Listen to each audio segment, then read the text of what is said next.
The bulls have certainly perked back up, over 58% bulls in the latest advisor survey from Investors Intelligence. That's professional investors, and it's a high for the year. Bearish percentage is at a low for the year. That survey is confirmed by this one here from State Street, about a 55% allocation to stocks in their latest survey. This is institutional investors, and it's the most extreme since 2007. That was obviously the start of the largest bear market since the 1930s. Retail traders, meanwhile, they've got a record 45% allocated to stocks. That's even more extreme than the peak of the dot-com mania. And Wall Street wants even more, right? Robinhood just announced a new VC fund. It allows retail traders to buy privately held startups. The amateurs, they're in, right? The pros are in.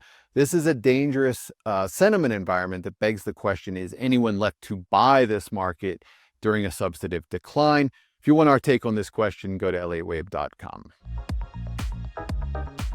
Government is the ultimate crowd. We've said it before. If a trend has been in place long enough for the government to take action, it's probably ready to reverse. China may be the latest example here. Shanghai Composite up 40% from a year ago, and authorities are now removing the trading restrictions they put in place last year when shares were making a double bottom. So authorities feel like we're in the clear, and they think it's time to ease those restrictions. You be the judge, but the shorts could be about to make another killing here. Take a look at margin trading, right? Eclipsed its prior extreme, even though Shanghai Composite is down 25% since 2015. The all-time high is still 2007.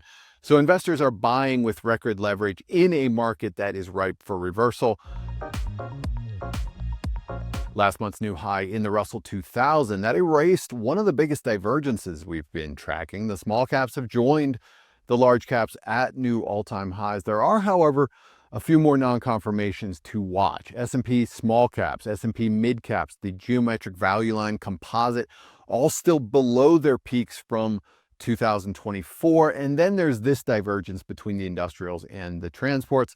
This is standard Dow theory. Look it up if you're unfamiliar, but this is arguably the most important non-confirmation because a Dow theory bear market was confirmed back in March, and it remains intact. This is a reliable technical tool. Nearly every major stock market peak of the past 100 years has been attended by a Dow theory non-confirmation. We're tracking this closely. Delinquency rates on auto loans. Fitch Ratings has tracked this metric for more than 3 decades now.